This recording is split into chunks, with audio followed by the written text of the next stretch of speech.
Tetragrammaton.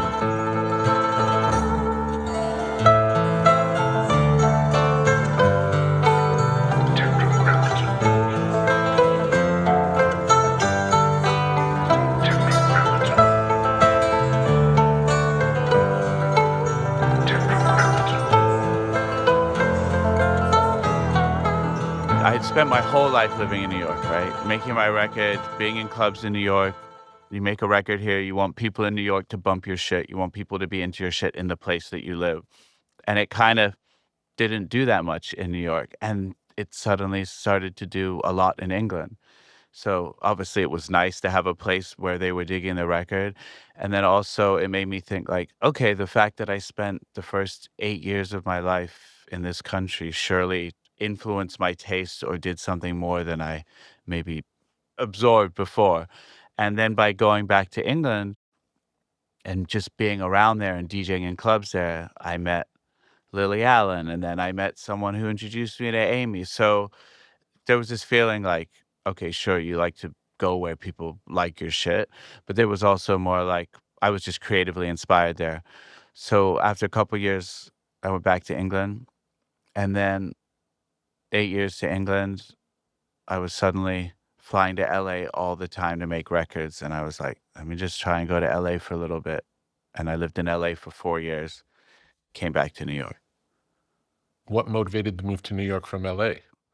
There was this thing, and it's a slightly cliched New York versus LA thing that I just was like, I'm not gonna fall into all those mental traps. And it wasn't that. It was actually I would just come back to New York for like a weekend and I would just realize how much I missed it. And I felt like I'd almost been on a 15-year journey to somehow come back to New York. I felt like I went to London for 10 years, LA for 5 years, and I knew when I left LA, I was like, I'm not going to be in the fucking thick of it. I'm not going to be where every writer and every musician, every pop star is 5 minutes away.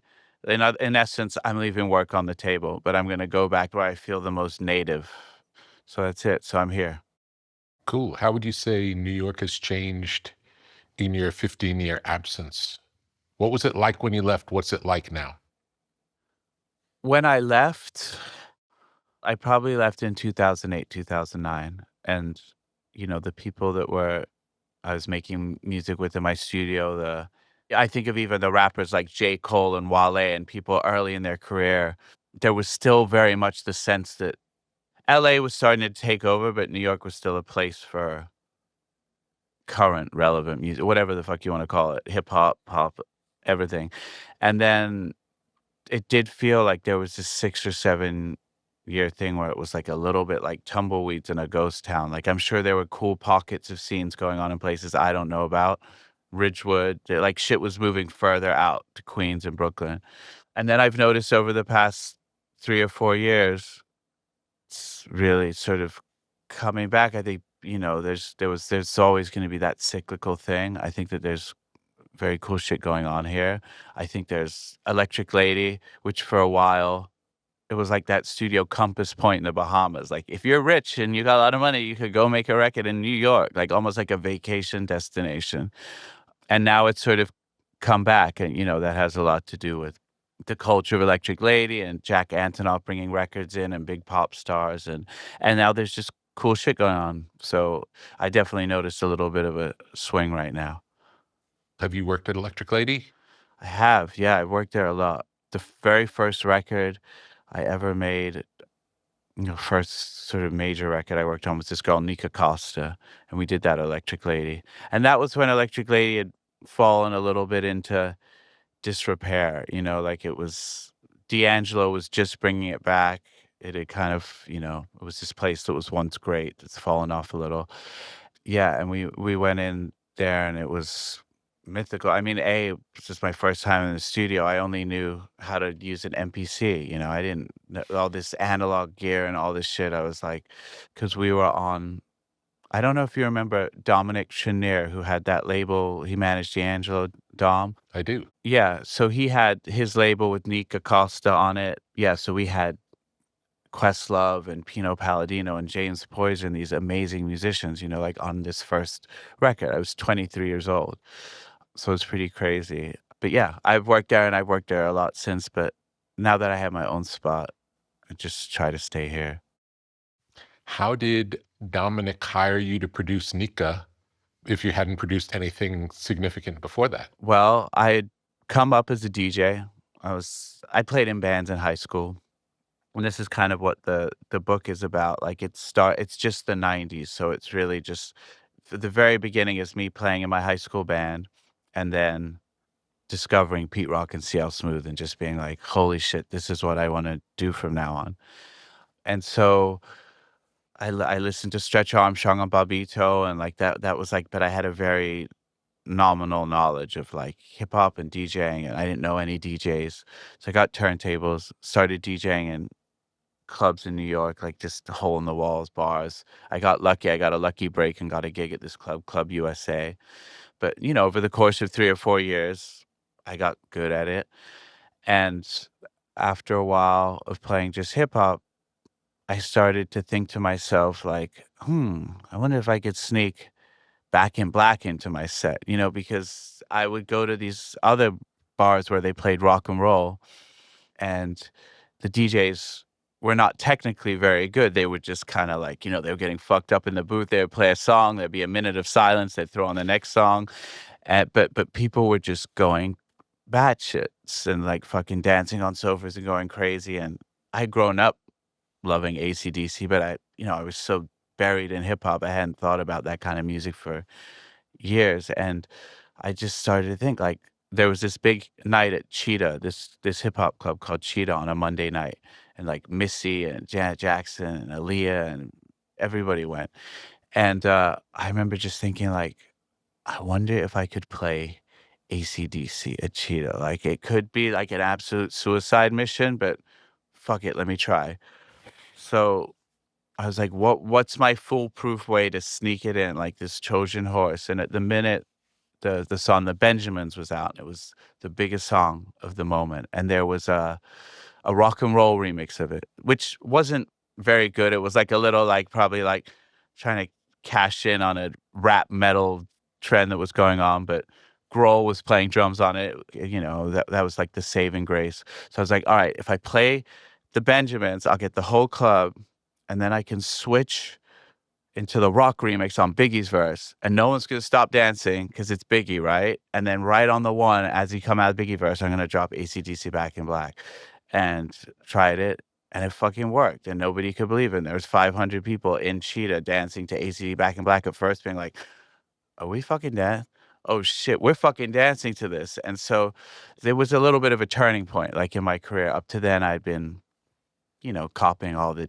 DJs I loved and people before me. Stretch, Clark Kent, whoever. And then I just started playing like rock and roll and fucking everything and Jane's Addiction and Zeppelin and AC/DC and, whatever. So I started to become known for that.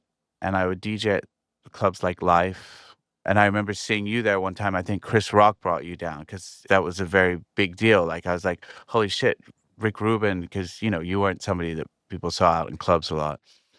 And yeah, in this VIP room at this club Life on a Friday night, it would be crazy because my DJ booth was this shitty setup. It was like literally like a mobile bar mitzvah DJ setup, just like a coffin shoved in the corner. But I would see everybody come down the stairs and it would be this parade of like you, Chris Rock, Mariah, Prince, Jay-Z, whoever.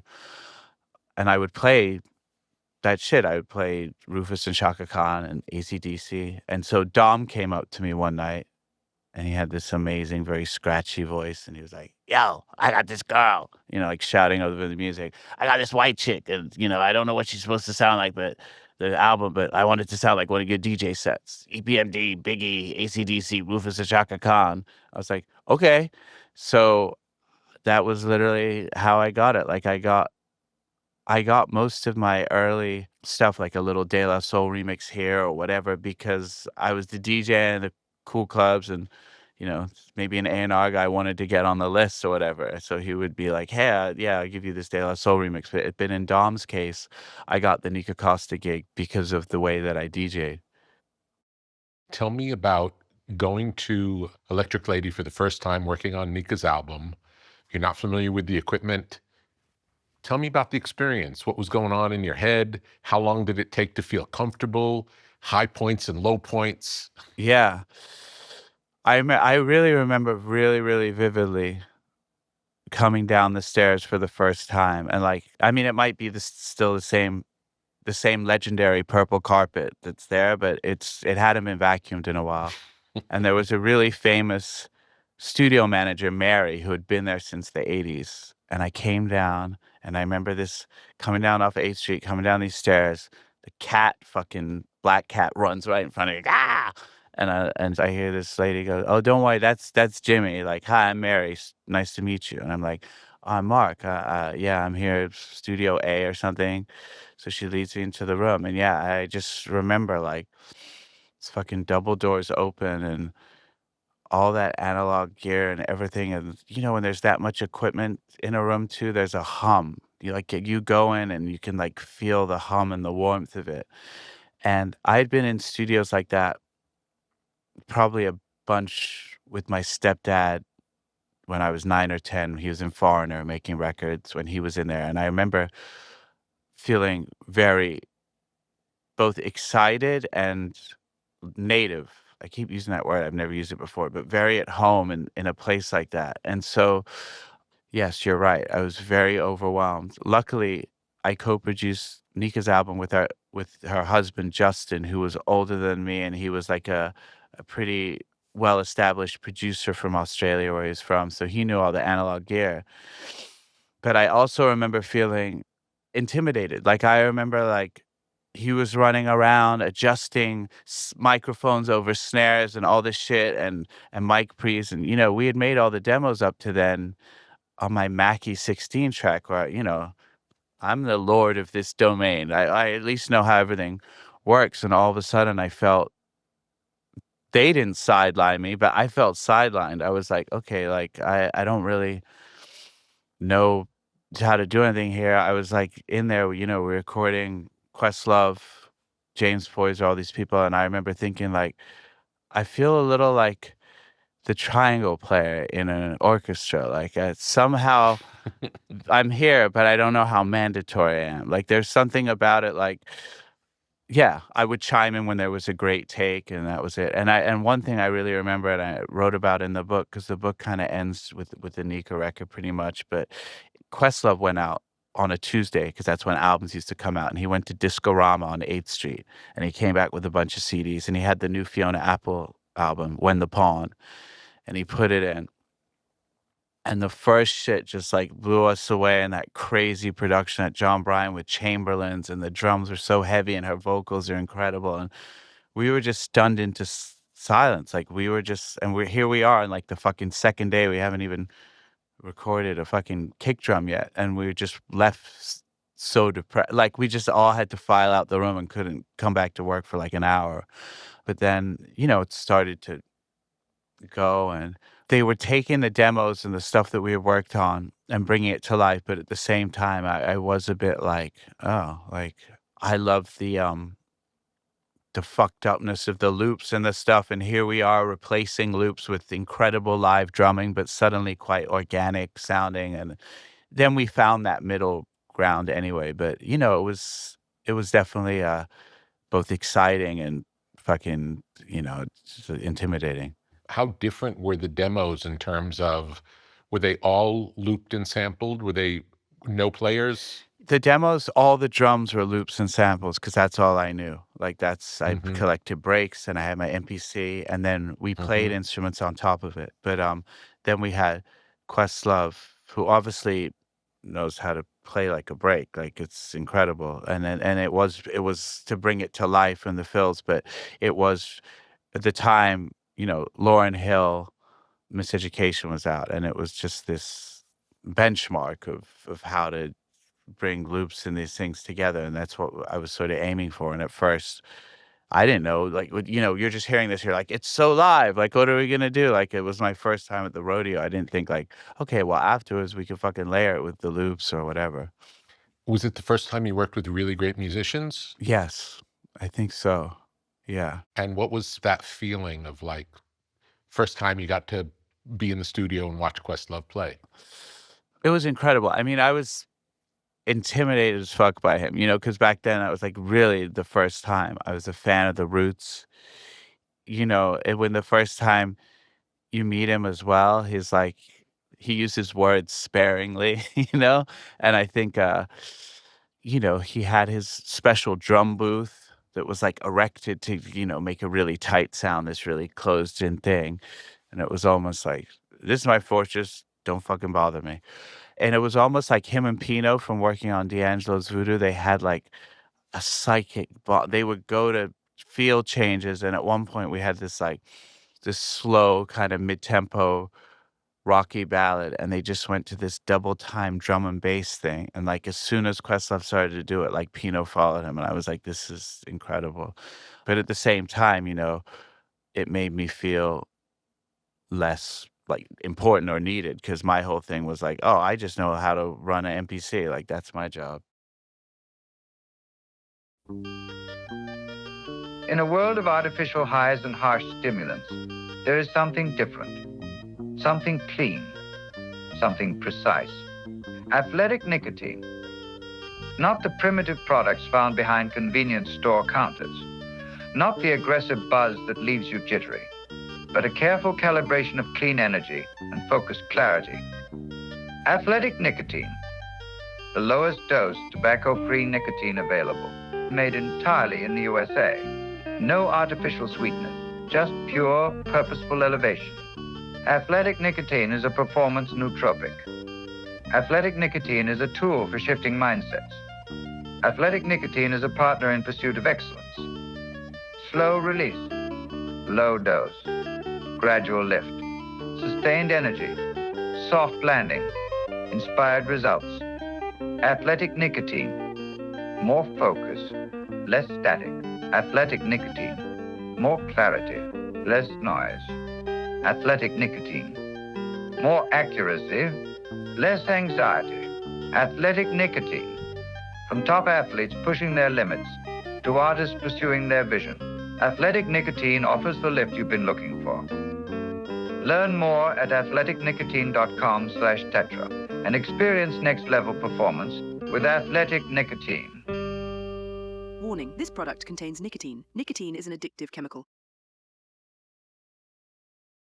When you were in bands before becoming a DJ, what were the New York bands that were going on at the time? Who would have been the people that you would have gone out to see and maybe hoped to go on tour with?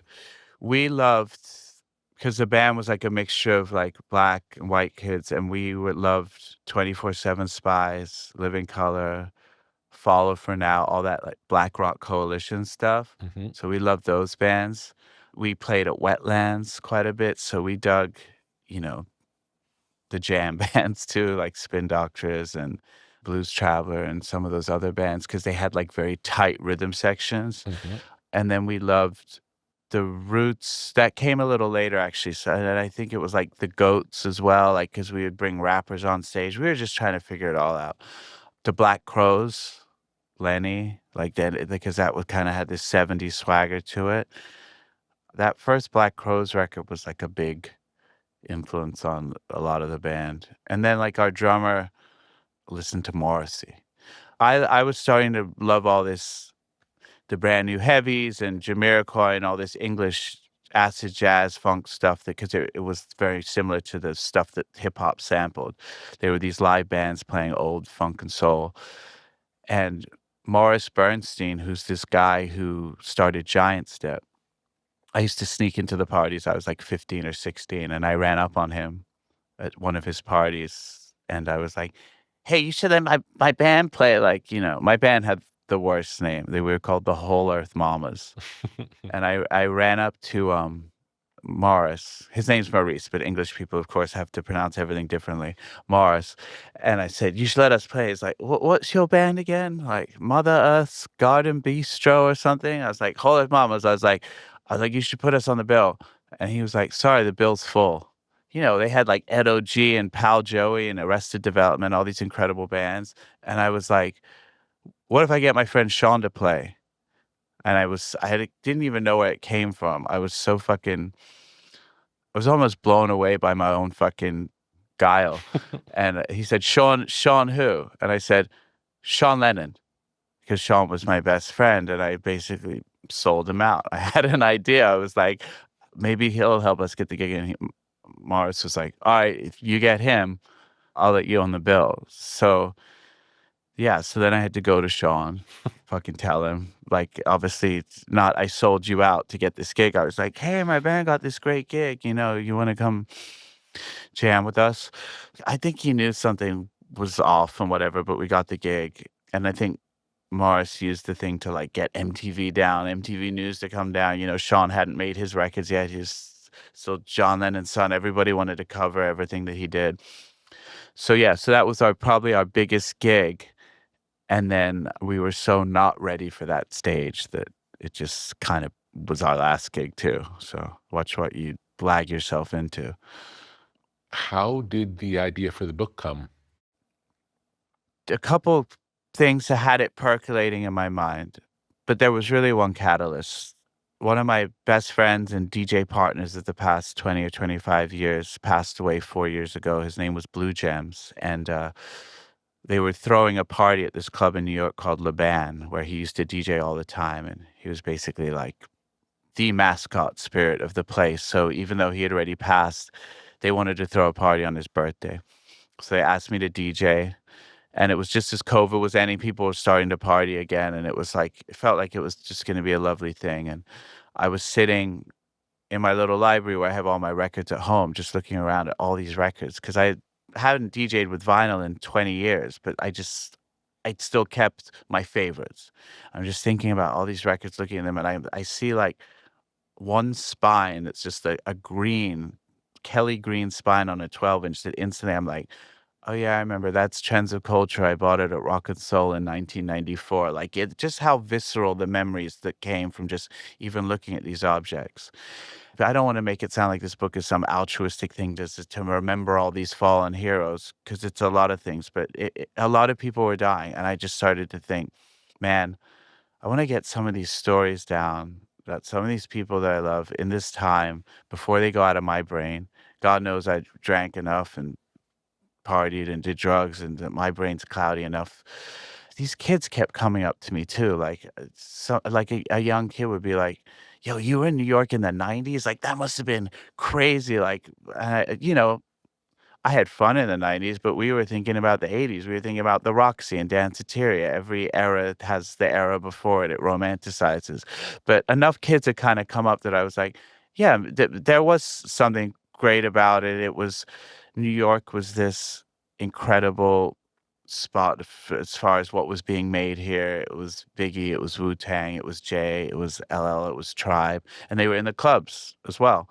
And then you had Timbaland and Missy and Aaliyah and Pharrell and Chad, and even, the most exciting people everywhere were coming to New York to make records, and I would see them in the club all the time. I was DJing for them. And so I started to think that far more famous DJs than me have written books, but no one's really written the book that just talks about like what it's like to be a gigging DJ, not a superstar DJ, but that shit when you're just going to work 4 or 5 nights a week, playing in bars and clubs and dealing with regular people. And I don't want to over dramatize it, the emotional highs and lows, but there are these things that are baked into it. You're the most solitary figure in the most action-packed sort of like surroundings. And I wanted to, I don't know, talk about all that shit. So I decided to put this book in the '90s because I just like the idea of having like a very finite window. And I'm sure there are some people who are just like, wait, what? You wrote a book and there's like no Amy? Like, what sense does that make? Like, I picked a period before I was really actually known, or known outside of a very small scene in New York, but I wanted to keep it in that. And so it starts with clubbing in New York, going to raves as a kid, seeing a DJ for the first time live, and it ends with me walking around Soho with my daughter strapped to me in a baby Bjorn, seeing all these clubs, buildings that are no longer. Yeah. Do you feel like the book documents your experience in the '90s, or is it the experience of clubs in the '90s? That's a very good and the key question. I think that it is a memoir. It is a mini memoir. So if it's very much my experience emotionally, but at the same time, and I love a great oral history, and Lizzie Goodman's Meet Me in the Bathroom, and Can't Stop, Won't Stop, all these great hip hop oral histories. I knew I wasn't doing that, but I did interview, I think I lost count, 150, maybe 200 people, because I wanted to paint as much of the scene, if you're reading this book, that you still could get a sense of the 90s. So, you know, one night that I always remember is this party called Sweet Thing on a Tuesday that I did. And the first night Biggie came, it was obviously a fucking seismic event. And even the way that the club was shaped, this weird angle and corners, like I barely saw him. I could feel the energy, like of holy shit, Biggie's here, da da da, and the crowd ripple, and you knew that something was going on. But you know, I remember at the end of the night, Big Frank's party it was, who's was security, a promoter, all of it, telling me like Biggie rolling up with like 50 dudes from Brooklyn, like some of them had like guns, swords, like sending them all back to the car, and Frank telling Biggie like, "Yo, I can't let 50 dudes in right now," and Biggie just being like, "Don't worry, I'll stand here until each one gets in. You just let them in how you can. You balance them with the girls, and then I'll come in when it's all done." And just standing there, just hands over a knot of cash, like a wad like this thick, and just like giving a bill each time someone comes in. And those kind of stories were like, I wanted to make sure, because it's not a memory that I remember viscerally. I feel like it's probably not going to translate that great on the page, but there were also amazing stories and anecdotes that I wanted to share and have in the book. So it's very much a snapshot of a very particular scene. It doesn't speak for much north of 14th Street either. It's this little downtown hip hop scene, this thing that was Stretch Armstrong and very much came out of the ethos of what you built. Like it had this downtown thing, and what was cool about it, it had that mixture of hip hop heads, fans, dancers, skateboard kids, artists, models, whatever. It was just that weird downtown cocktail of sort of what would have made the Roxy great or something. What do you think makes a club great? The best ones, some of them were just a fucking corridor with two speakers, like the crowd is what makes the club great. I think the crowd and the DJ. But, of course, there were incredible, places like Tunnel and Limelight and Roxy and these places that were made to be these wild fun houses. But for me, my favorite places were always 50% of them were basements. And I try to get into that in the book. I'm like, why was it a basement? There's just something like going underground where you're just like, you're getting a little closer to like Satan's real estate. Like, are you just aware? Like, we're going down here, like, are we like being summoned for a Dionysian rite? And it's also that thing, we're down here now, where we've all come to this place. We might as well be down here because it's going to take a little longer to get out. I don't know what the fuck it is. Yeah, there is something about basements feeling like you could get trapped really easily. Yeah. Yeah, you could get trapped. There was this one club. I don't know if you ever went. David Lynch has this club. I don't know if it's still there. Had this club that he designed called Silencio. It was in Paris. And you had to go so far down to get into this club. You just couldn't help but think like, Jesus, like what if there's a fucking fire or something? Like it felt like you were descending 4 floors underground. But once you're down there, it got naughty in there because it was just like, wow, we are down here. How does the energy of a club change over the course of the night?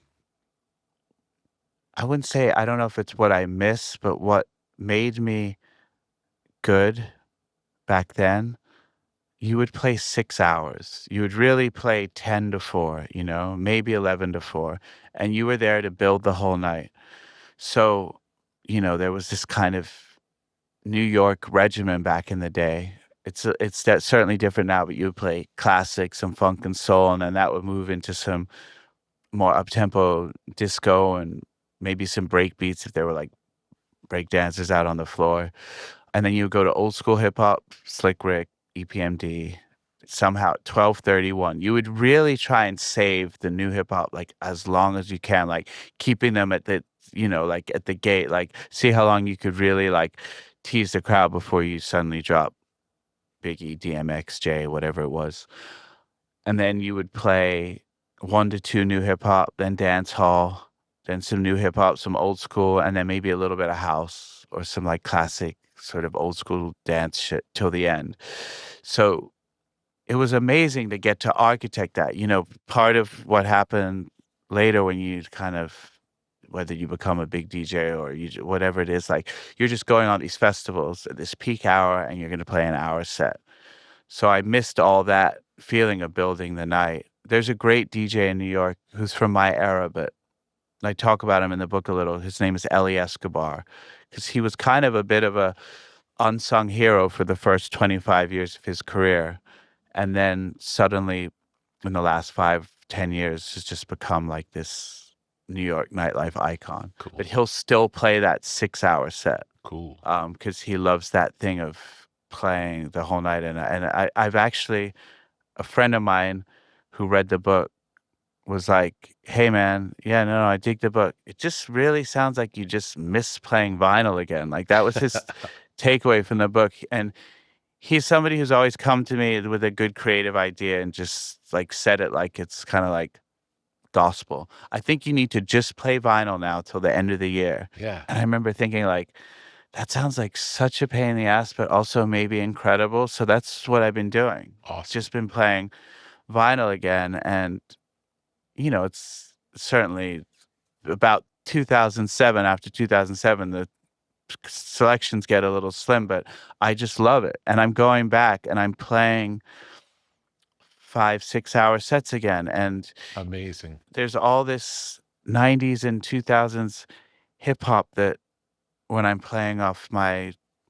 computer drive or USBs, even though I'm playing with turntables, they become almost not meaningless because they're still great songs, but it's one of 20,000 songs on a hard drive, 3 megabytes.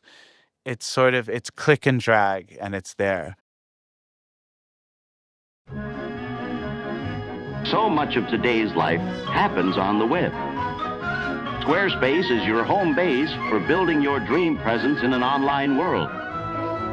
Designing a website is easy, using one of Squarespace's best-in-class templates. With the built-in style kit, you can change fonts, imagery, margins, and menus, so your design will be perfectly tailored to your needs. Discover unbreakable creativity with Fluid Engine, a highly intuitive drag-and-drop editor. No coding or technical experience is required. Understand your site's performance with in-depth website analytics tools. Squarespace has everything you need to succeed online. Create a blog, monetize a newsletter, make a marketing portfolio, launch an online store. The Squarespace app helps you run your business from anywhere. Track inventory and connect with customers while you're on the go. Whether you're just starting out or already managing a successful brand, Squarespace makes it easy to create and customize a beautiful website. Visit squarespace.com/Tetra and get started today.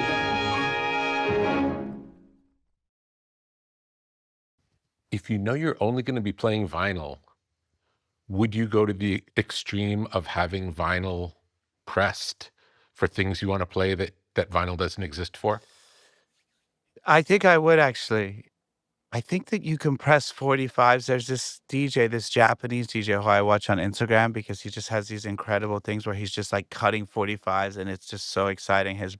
His body language is so like swinging and just so like, I always wish I had that body language as a DJ, like sort of like gregarious and inviting. I've always just been a bit like kind of just sweaty going through it, throwing records every which way.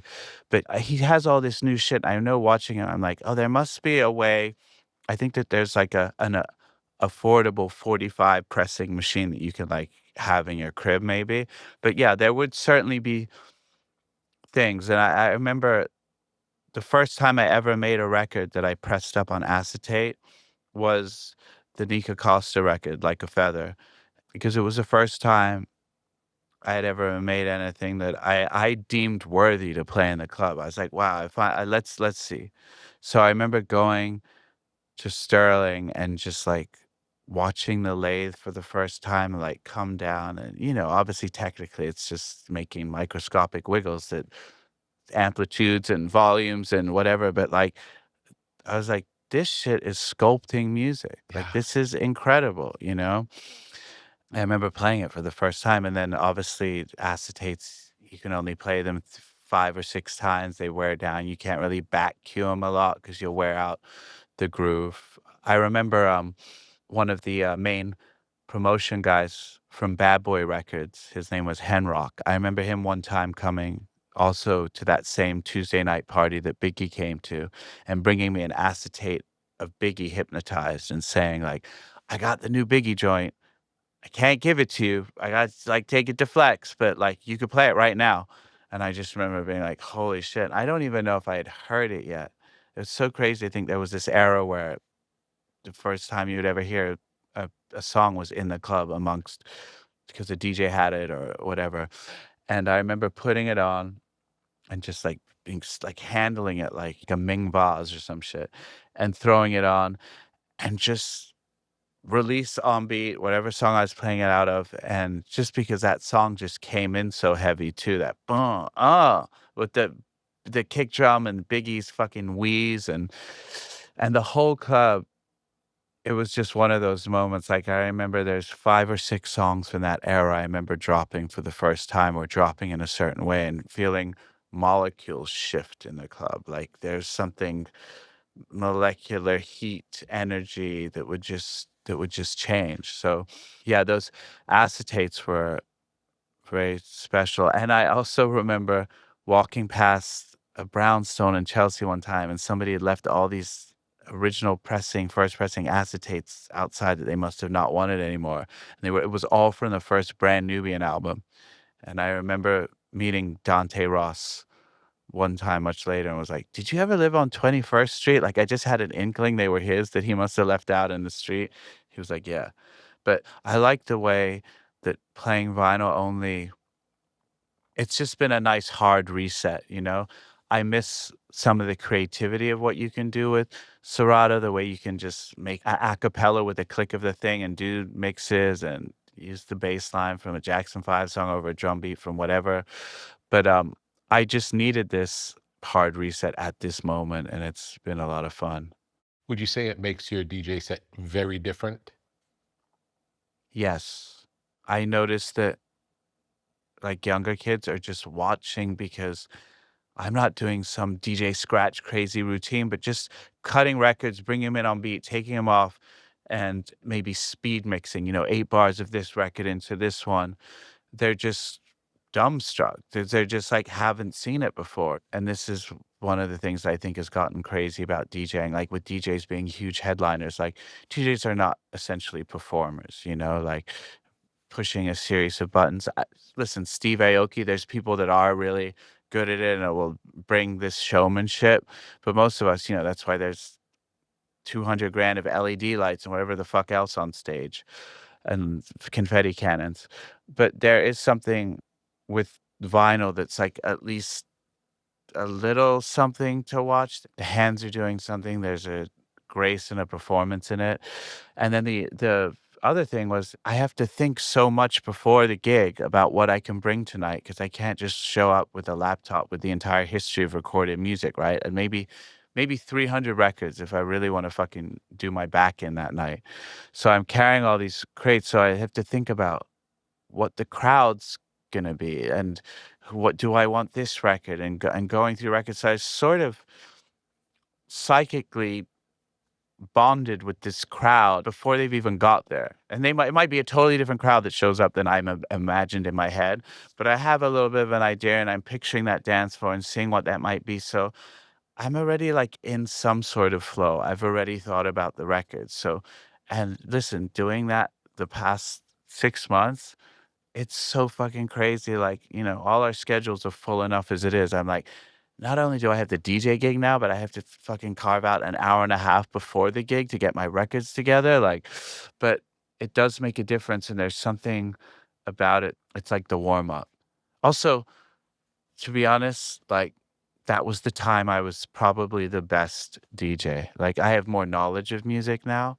In the 90s, when I was playing 5 nights a week, I knew my crowds. So there's probably something for me that's a little bit, I'm performing and playing the record and doing it in the same way when I was sort of at my best. So I feel invincible, right? How different is the audience today than it was in the 90s? The crowds are pretty much completely different. I'm playing for 93% different crowd. There's some old heads that come out, and occasionally I'll play a party where it's like a little bit of an old school crowd like that. But, when I haven't played in a while, I have a few younger DJs that are dope that I text like, "Hey, what's popping? Like, what's the new shit?"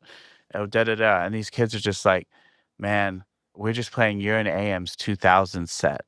And I have that going on a little bit in my production right now because I noticed that music is going back to this thing and kids are, falling in love with those same drum sounds that we were doing in the 2000s, the kind of old school 60s breakbeat sound and all that. And maybe it never went away, but I noticed it's really back and kids are like, "Yeah, no, do that shit." And it's not that I'm Tom York or Square Pusher where I'm so entirely progressive that I will never repeat myself. But in my head, I'm like, really? Like, but I kind of did that. Like I remember once doing a record with Duran Duran, who I really loved. They were one of my first favorite groups as a kid and, still made great records. But I remember going in the studio with them, maybe it was 15 years ago.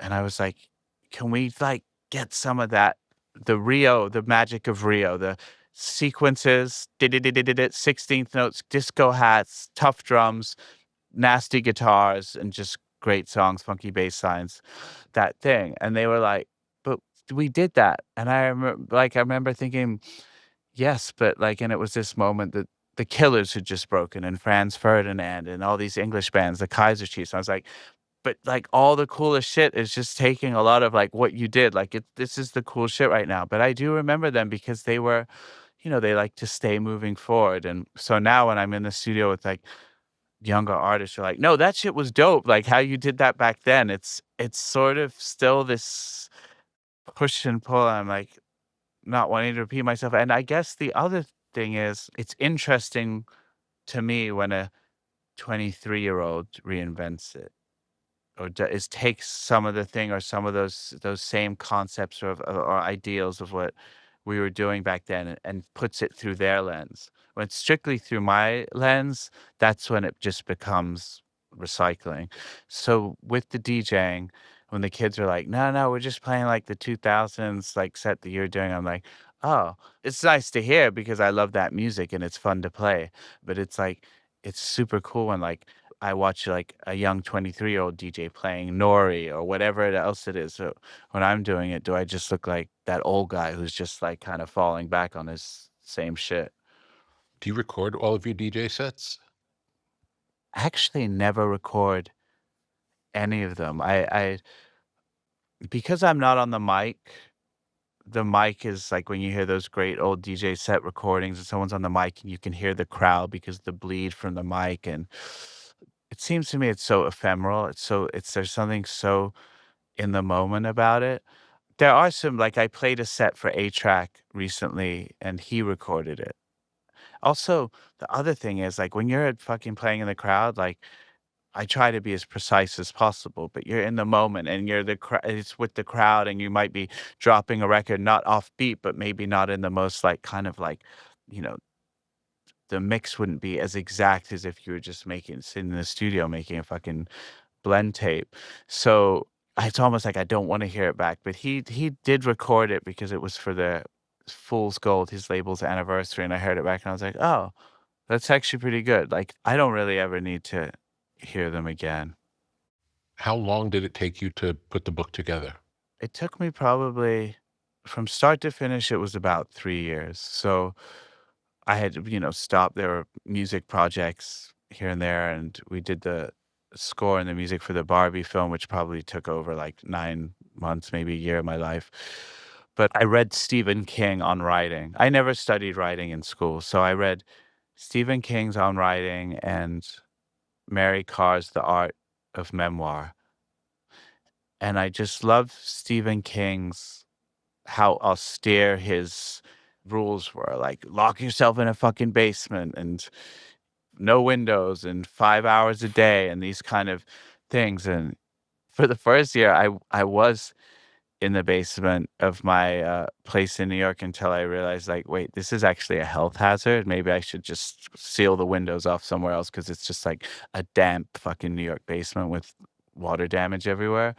But I would try and write 8 to 1 or 8 to 2 and then take a break and then do whatever music stuff but I was working on. But it really did take over. And there was a time, certainly in the second year of it, where I was so turning down studio work and working on records to really focus on this. And I was aware that something was pulling me to this and there was a reason I needed to do it. But at the same time, I was like, I had no idea if it was good, terrible, what the fuck. I'm like, is this now I'm in year 2? Is this a total waste? And, I was doing it at that point. I was so deep into it.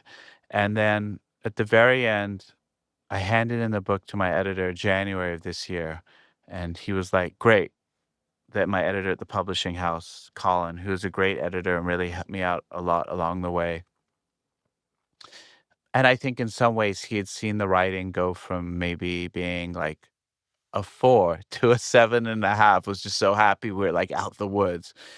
But there was something that I just knew it wasn't done. I just was like, I don't feel like breaking out the champagne. This doesn't feel done to me. Like, and that was already, almost 3 years in. And I showed it to my wife's cousin, who's a really incredible writer named Abe Streep. He wrote a book about a Native American basketball team from Montana. It's just an incredible book and writes for the New Yorker, all this shit. Anyway, and he's around my age. He loves that era of hip hop. And he said that he would read it. I was like, thanks so much. And he was like, I called him up, and the first thing he said was, so there's a permanence to books. And I was like, oh God, here we go. Like he was trying to tell me, like, this thing's going to be around forever. I think you could spend a little time and make it better. So he came on and really helped me as an editor for a little while. And then he passed me to his editor at the New Yorker. And the last 3 months of the book, I just spent in like an 18-hour a day self-imposed writing boot camp. And what was cool about having her is she made me put the kind of stuff that you would expect from a New Yorker angle. Don't just say all Peter Gation's clubs closed. Tell me how Giuliani's fucking policies and his war on Clubland, how did that thing, and we can't just be suddenly at Friday nights at Life and it's bottle service. Like, let me know why the climates of New York clubs changed and why it went from this pretty cool egalitarian place where everyone's hanging, there's no VIP rooms, and suddenly we're at this thing where it's like, this total exclusive hierarchy of where people sit has become the most important thing. So I'm really grateful that last couple months, like, brought the thing to the book. Listen, the book's not perfect. It's something that I need to get out for whatever reason, and I wanted to tell a story of this time. But where it got to because of that last intense 3 months, I can't imagine if the old book came out. How has your relationship to that time period changed from working on the book? Yeah, I don't know if it's like if it's my midlife crisis, but like, it's funny, like carrying these, 100-pound crates of gig bags, one in each hand to these gigs, like lumbering upstairs again from basement clubs. And actually, two of my good friends from that era, like been helping carry the records. And there's definitely something about it. It's just like we're literally just repeating like 30 years. You could take a snapshot. We look a little older, but this looks like what we were doing 30 years ago. And there's something about it that's both sweet and like, okay, we're just trying to, relive some glory part of our youth. But I've been working on a record at the same time to go with this book. And The record, I don't want to be retro. I don't want it to be like sound like 90s stuff, but it has touches and some samples and some flips of things from that era. And honestly, most of the things that I'm flipping, most kids today will have never heard anyway. So it is, hopefully something fresh. So I think the club and the DJing is informing the music in a nice way that's just like, I want the music to at least have the energy, the way it moves. I don't want to fall back on any of my like go to easy drum patterns that I know work or what I've been doing the last 20 years. I want this shit to move in the way that the music of that time that I love did. My ears are fucking battered. Holy shit. Like I forgot like I think you just regenerate so much better, your cells and all that stuff when you're that age. So now the pounding of those booth monitors for 3, 4 hours is no joke. And I've had to start wearing molds, but even that only really takes what, like 10, 20 dBs off.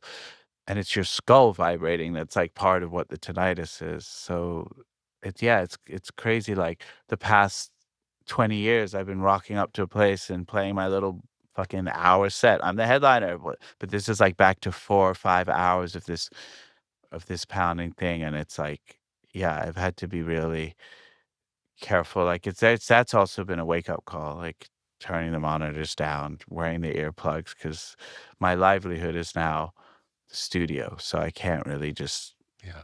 yeah. It sounds like these 5-hour sets are putting you closer in touch with the spirit of music than the connection you've had over the last, I don't know, 15 years. Yes. Yes. Has to. It does. And there's all these other records, like if I'm DJing somewhere, I play my like 90s segment of the set or 2000s, it's this sort of speed mix of 20 songs, Snoop, Dre, DMX, whatever, fucking 20 minutes. When I'm looking at 200 of those records, 200 records of the 90s and the 2000s, suddenly it's like, oh, how the hell did I forget about Got It Twisted by Mobb Deep and fucking Souls of Mischief, 93 Till Infinity. It's like all these records that I've forgotten. And the other night I played at this roadside bar fried chicken restaurant upstate in upstate New York, where I have a place. And a friend of mine who threw Soul Kitchen with Frankie, he lives upstate, and he opened this kind of cool fried chicken restaurant in this Twin Peaksy looking diner. So I was up there, and he just has 2 turntables, and they have disco nights there. And so I was like, yeah, let me play. So I went, and my opening song was, I think it was Papa Don't Take No Mess by James Brown, Into Golden Years by Bowie. And just that feeling of like golden years, I think I had on a 45 because I just found it that day, and like holding so delicately onto this 45, it's like spinning with the middle and like the slip mat spinning underneath it. And you're just like cueing it exactly so you can drop it on beat. Cause we all know like 45s are a little like harder to handle. And it's just much more exciting. Like you said, the spirit of music, the breadth of music is much wider of what I'm playing. I'm playing music that honestly I like a lot more than probably some of the shit I've been playing for a little while. And then what's also funny is to see like every generation of club goers has its own recurrent throwbacks, right? So like a song that wasn't even big to us when we were DJing in the 90s and 2000s is now cool unironically for like this generation's throwback. So, there's things that, no offense, I'm not going to play Return of the Mac. It's just not something I'm going to play. But the Ramones Blitzkrieg Pop like is a huge record for like a sort of hip hop party going downtown crowd. I'm Still Standing by Elton John, which is that's an interesting one to me because also the beat is like it's not something, it's sort of like an awkward way to dance. Like yeah, like what else is big? Everybody Wants to Rule the World. I feel like these are like Stranger Things records almost, like Loveful by the Cardigans. So it's like fun tracking these ones down on vinyl, occasionally playing them, trying them out, and sometimes just being like, nah, that's okay.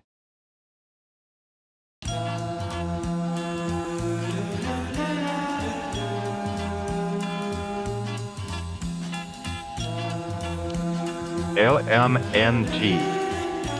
Element Electrolytes. Have you ever felt dehydrated after an intense workout or a long day in the sun? Do you want to maximize your endurance and feel your best? Add Element Electrolytes to your daily routine. Perform better and sleep deeper. Improve your cognitive function. Experience an increase in steady energy with fewer headaches and fewer muscle cramps. Element Electrolytes. Drink it in the sauna. Refreshing flavors include grapefruit, citrus, watermelon, and chocolate salt. Formulated with the perfect balance of sodium, potassium, and magnesium to keep you hydrated and energized throughout the day. These minerals help conduct the electricity that powers your nervous system so you can perform at your very best. Element Electrolytes are sugar-free, keto-friendly, and great tasting.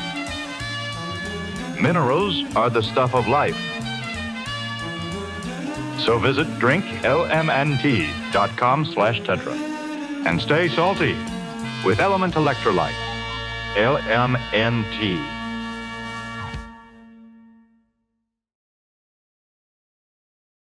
How does disco fit into the picture? Disco was Michael Jackson, early Prince, like Disco Prince, Cheryl Lynn, Got to Be Real. These were all like some of the cooler records, and South Soul Orchestra. Those were all parts of the New York canon when I started DJing. Like everybody knew it. But it's funny to think when I started DJing in 92, 93, Michael Jackson's Don't Stop Till You Get Enough was, what, 15 years old? Like, there are Drake records that are older than 15 years old now to play. Like, it's wild that that was like really throwbacky to play a Michael Jackson song.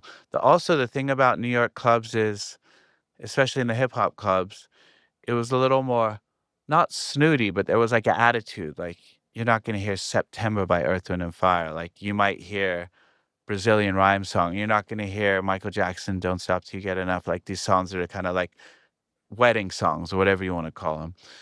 Now I noticed, especially like with like the DJ Ellie Escobar that I was talking, kids actually want to go out and hear songs they've never heard before, which is like, that blows my mind. And also I find incredibly scary because I'm like, well, wait, what does that mean? Like, does that mean like not to play any of the shit that I used to play? Like, is it gauche or like corny to play?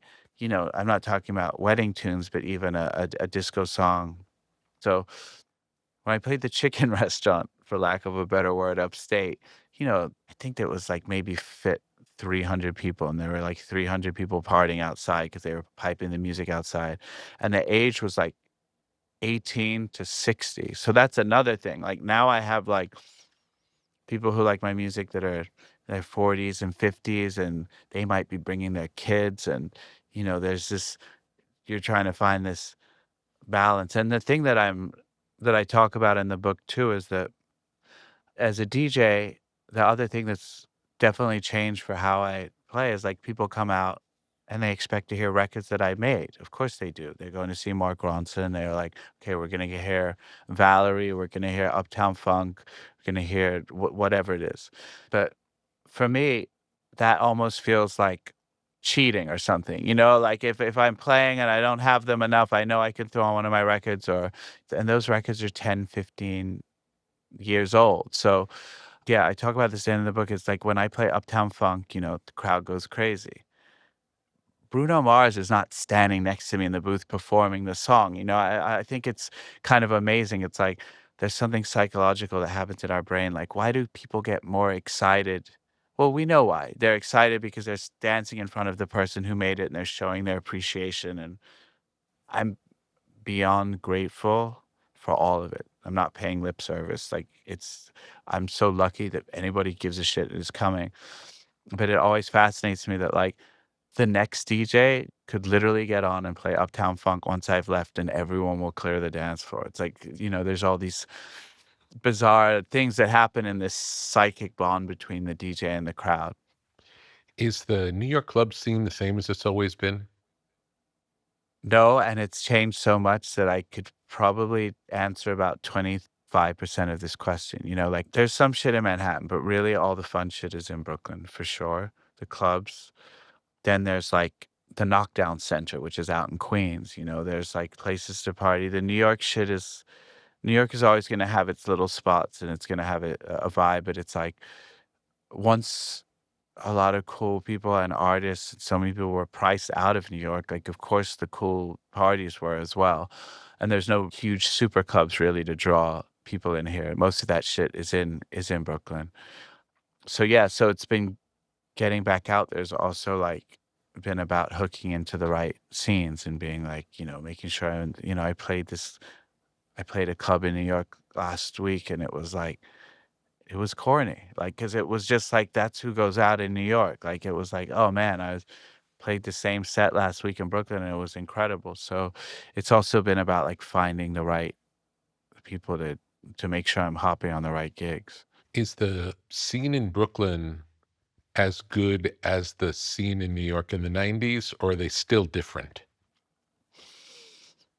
I think it's good. I think it feels very vibrant and alive. I think there will always be something special about the 80s is incredible because the 80s was when it was very first happening. You know, it was literally the Roxy and Uptown and Downtown meeting each other for the first time. I mean, you were an architect of so much of why that was going on. And then the 90s was the last era before bottle service, VIP booths, and camera phones. So I think that a lot of it had to do with people were just partying. People were partying with the absence of surveillance. It was this feeling. And then also people wanted to stay in rooms because you weren't getting FOMO because you could see another party happening down the street or just text your friend like, you know, come over here. And then even though, listen, smoking is bad for you. We all know that.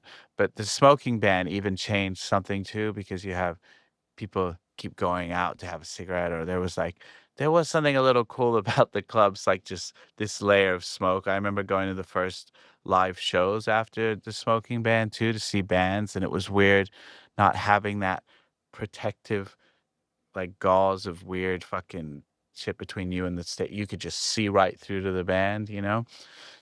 It was just different. What's your favorite club in the world?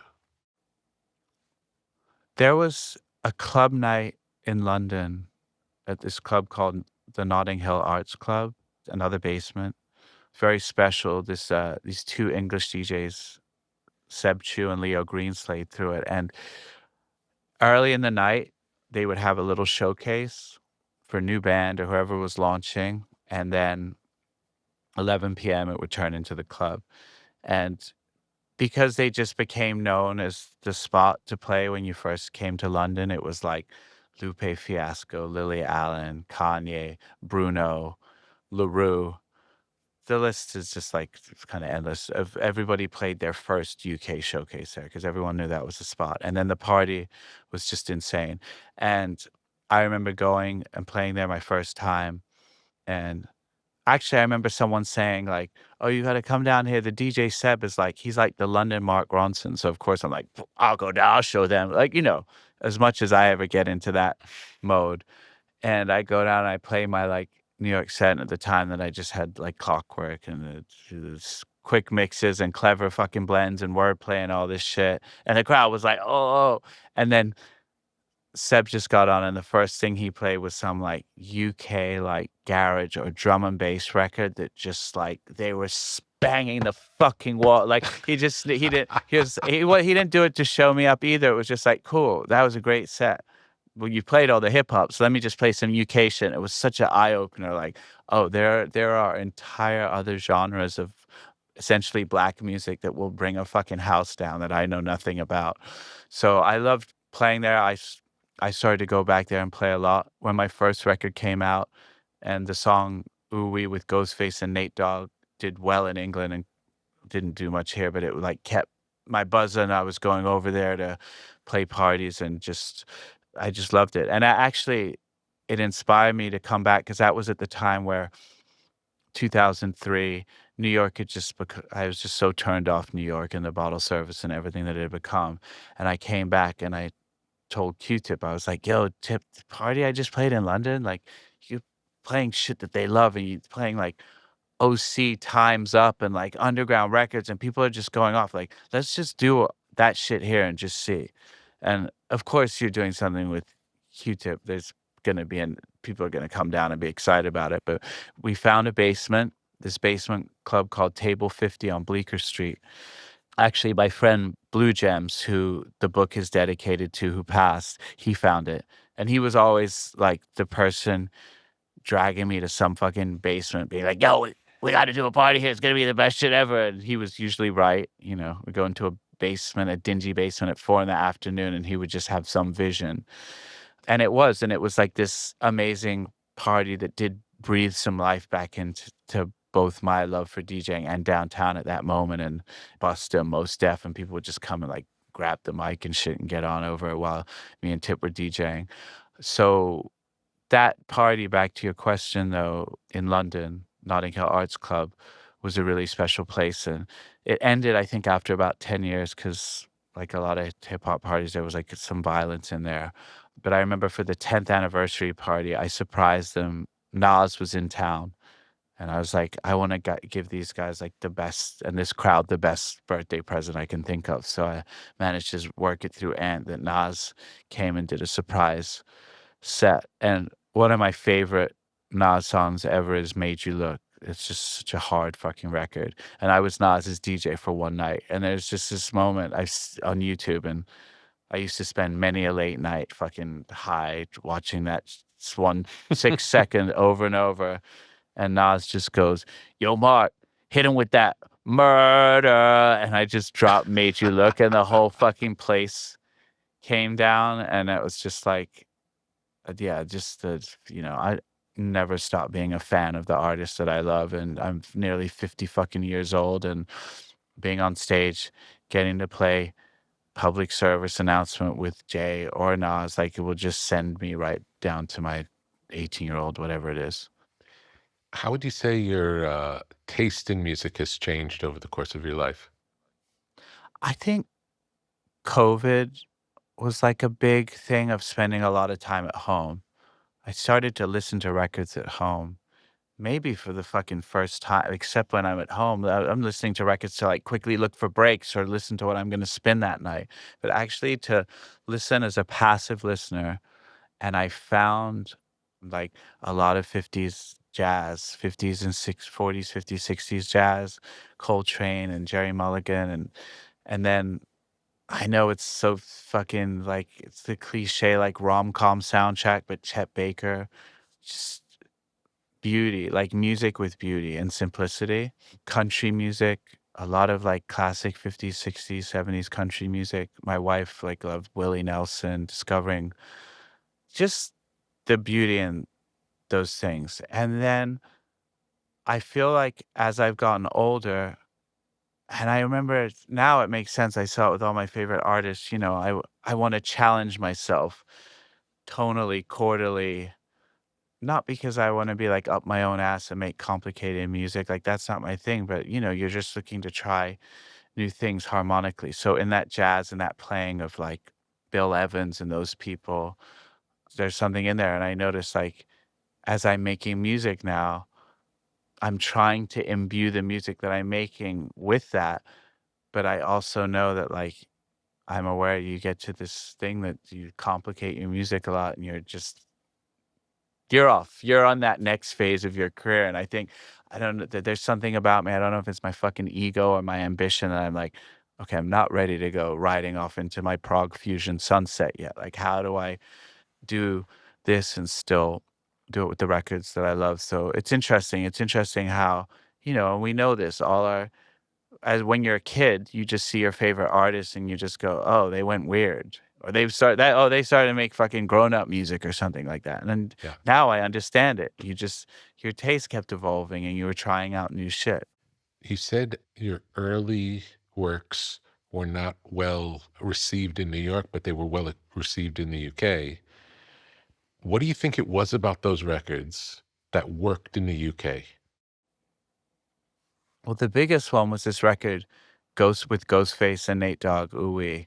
And weirdly, like, that really rang off on the West Coast, Toronto, Hawaii. I don't know if what because I was about to say maybe it's sunny places, but obviously Toronto isn't. But I made a record with Wu-Tang, right, with Ghostface. It wasn't a hard record. It wasn't like a Wu-Tang record. It had this kind of like bubbly, like slightly disco with the Dennis Coffey breakbeat thing to it, right? So what was I really making? I was like, in my mind, if I'd really thought about the time, like that wasn't like an obvious Hot 97 record. I was just making some shit that appealed to like the DJ side that like wanted some hard drums, but still some fast shit that made people move.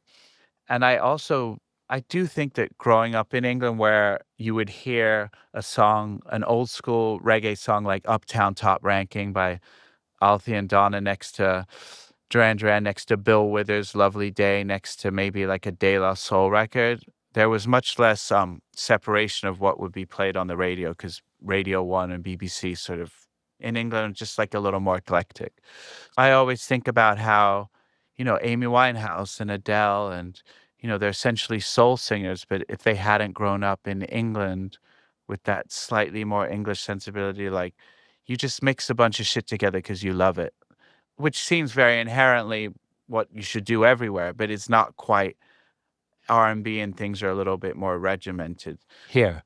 So, yeah, I think that there's definitely something about the way I grew up and in the UK that just I hadn't acknowledged so much until like, oh, that's why these people all like my shit over there.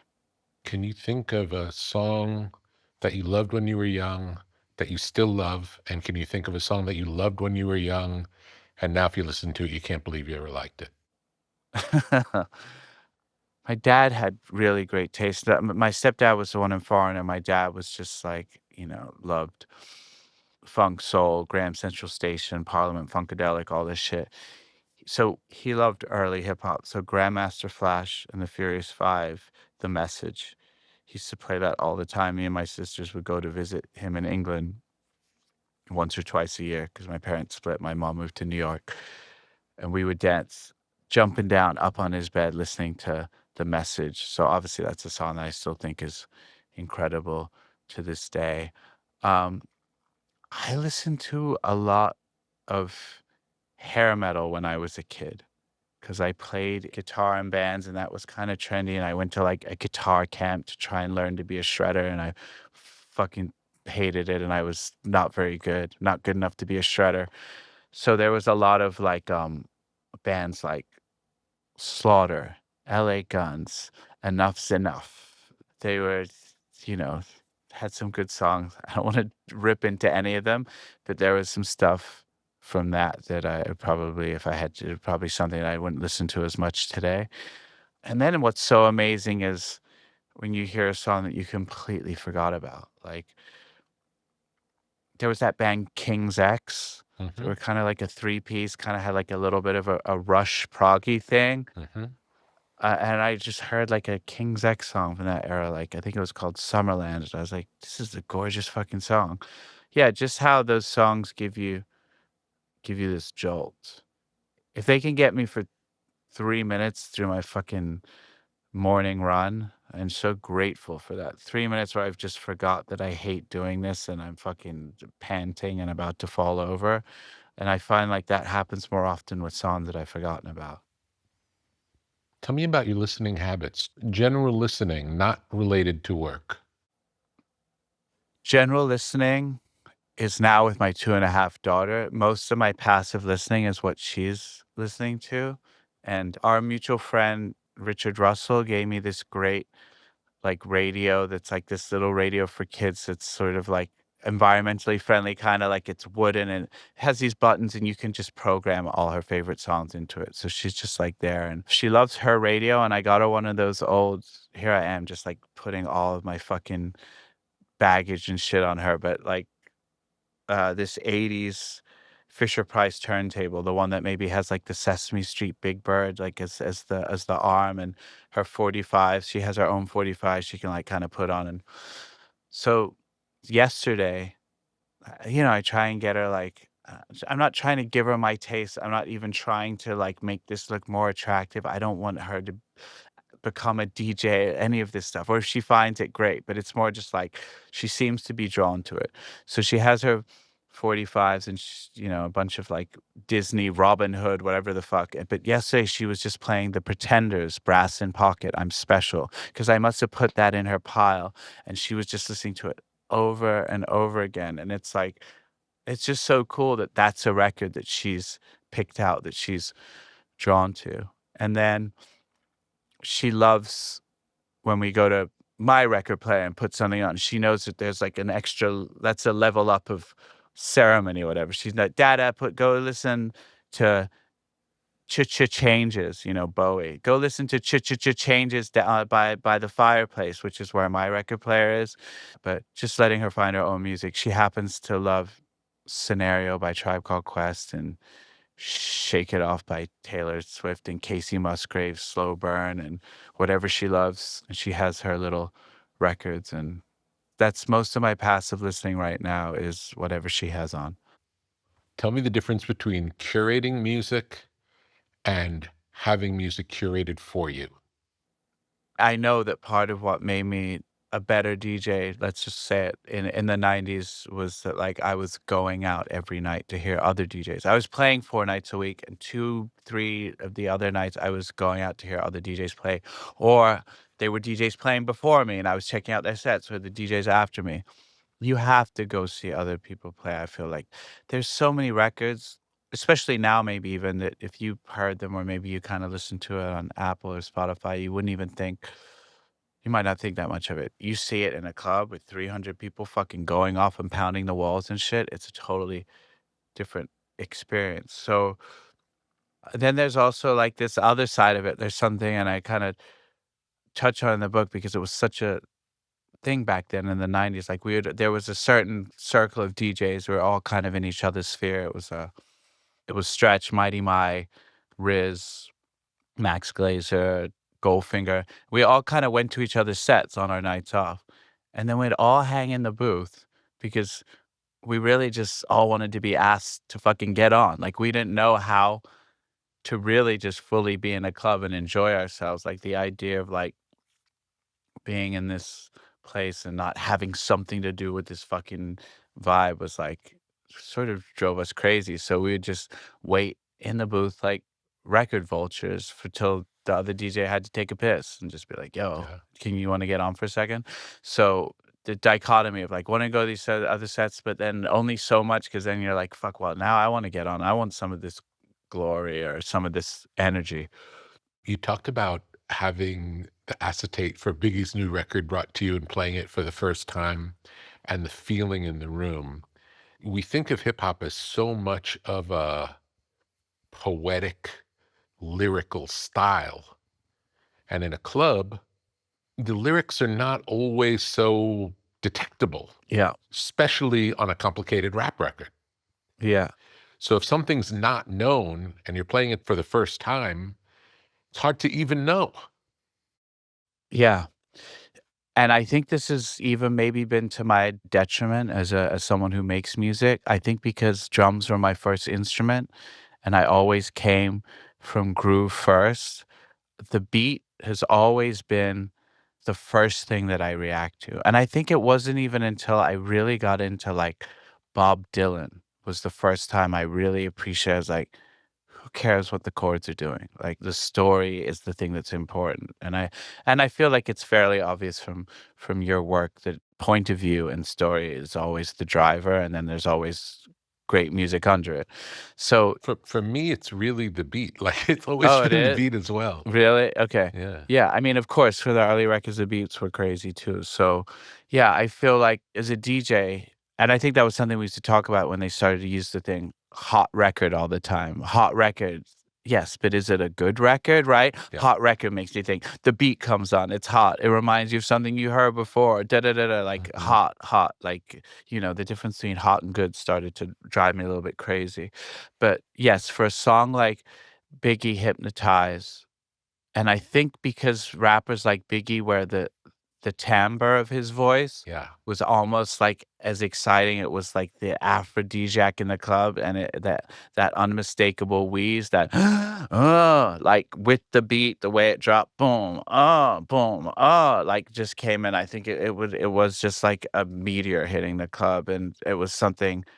Biggie had so many hits at that moment. It was just before he passed. He was the king of New York. It was like there were this moment that you could hear Biggie's voice on anything, and it would probably have worked in the club, but that was especially special. And you know, it was like that era of that production of it was kind of, for lack of a better word, jiggy. It had all the like triangles and shakers. Some of it has aged better than others, but that beat just was heavy. How do you decide what to listen to on your morning run?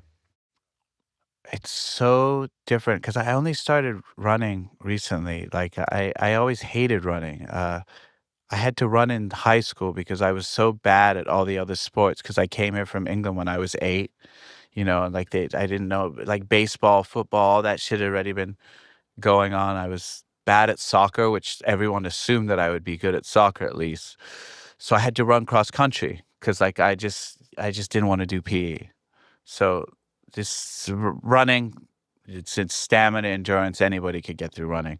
So I hated it for most of my life, and then I really fucked up my knee 4 years ago, and I went on a run for the first time in 5 years. Fucked up my knee, and did something where I couldn't basically use it for a year or two, and I thought that I was probably done with it, and I didn't really care either because I wasn't a runner.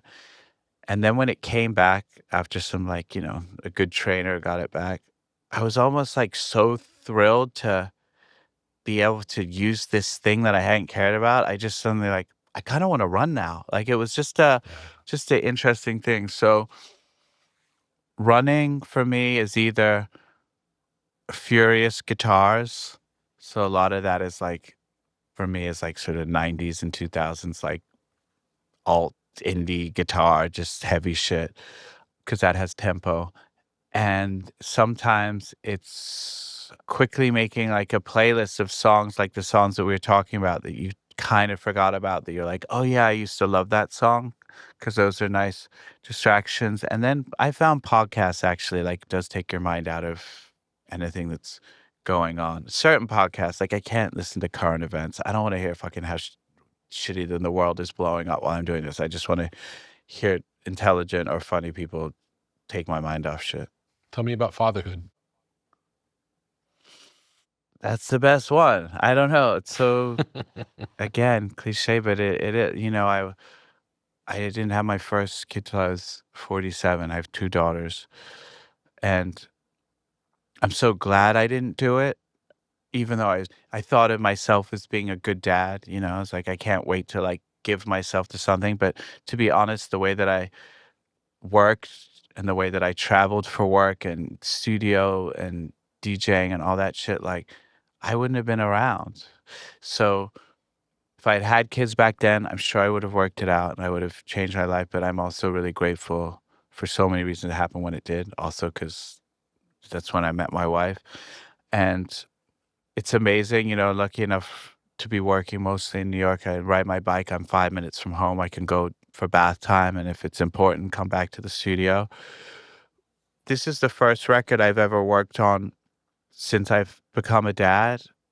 And it is a little tough realigning that old part of me that was just like, well, if you're not in the studio 14 hours, who are you? Or if you're not doing that not that work ethic, or there are certain things that are true. I think you leave the studio for an hour and a half, you are maybe offsetting maybe some kind of zone or some kind of flow state that you might have been in, but that all just sounds a bit like what ifs and excuses to me, because I want to be there, you know. I want to be present for my kids. But yes, as I'm working on this record, there is this slight like push and pull between like, but no, but I used to be the guy, and like I would drop everything and fly to LA the next day for the chance of working with like X person, and it's just like it's not that anymore. So I know that of course a certain aspect of the music is going to pay the price for that. Tell me about your experience composing for movies. That's a relatively new thing for you, yes? Yes, that I love. Right now, it's working on a film at the same time as I'm working on my own record. And when I'm working on my own record, I'm picturing dance floors. I'm picturing who's listening to this. I'm picturing there's certain constraints and things that go on my mind. And when I'm writing for the movie, I'm kind of just going off of pure emotion from what I'm getting out of the script. And I know that we'll shift it and whatever will happen when we start to put it to picture, there are these things, there's a director above me and they're going to be telling me what they want. And sure, but there's something without some of those rules of pop music, I find a little bit freer. And say what you want about it. The I'm Just Ken song from the Barbie film, like, I had never really written lyrics for a song before. I never really sat down at the piano and done like the whole thing. I always work with such great lyricists and people with such a strong viewpoint. But I was so inspired by the script and reading it. And I just sat down at the piano and came up with that chorus. Like, if I was thinking in any way, shape, or form that Barbie was going to be some blockbuster movie or that anyone was ever going to hear this song, and I think it goes a little bit back to what we were talking about before, stretching out a little harmonically and genre wise and getting more experimental and weird, which is what some of my favorite people do when they make pop music anyway. But for some reason in my head, I've decided that when I make pop music, it's this.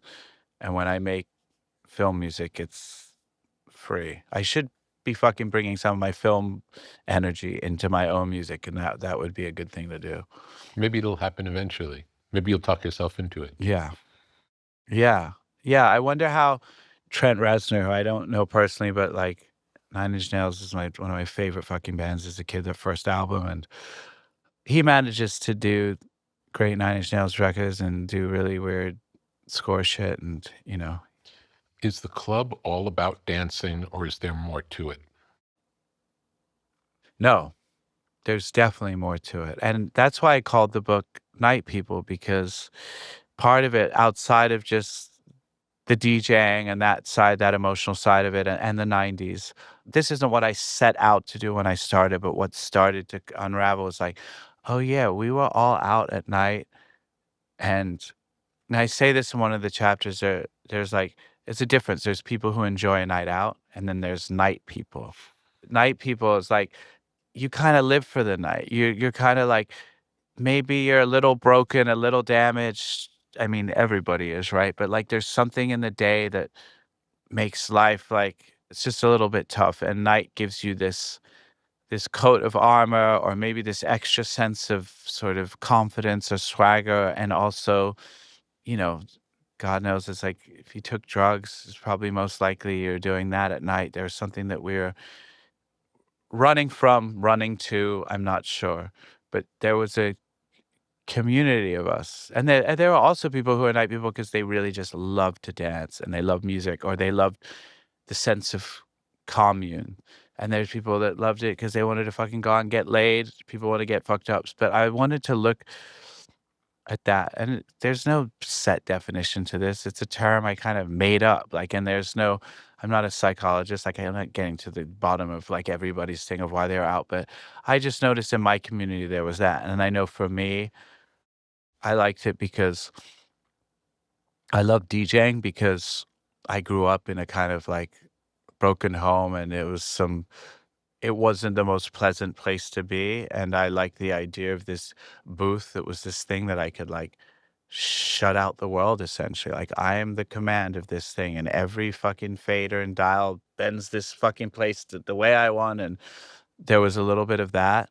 And I took drugs, and I'm sure I was running. I presented as being so together and functioning. But, then a couple nights a week when the gig was over, I would go and obliterate my mind, So nightlife is, it's certainly more than just about the club.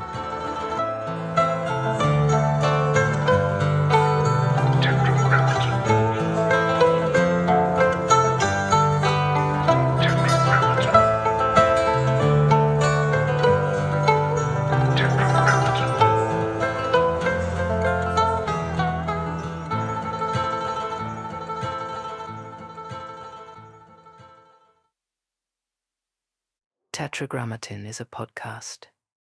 Tetragrammaton is a website. Tetragrammaton is a whole world of knowledge.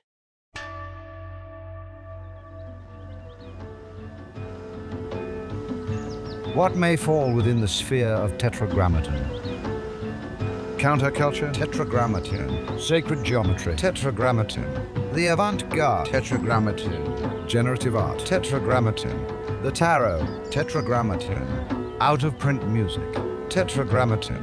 Biodynamics? Tetragrammaton. Graphic design? Tetragrammaton. Mythology and magic? Tetragrammaton. Obscure film? Tetragrammaton. Beach culture? Tetragrammaton. Esoteric lectures? Tetragrammaton. Off-the-grid living?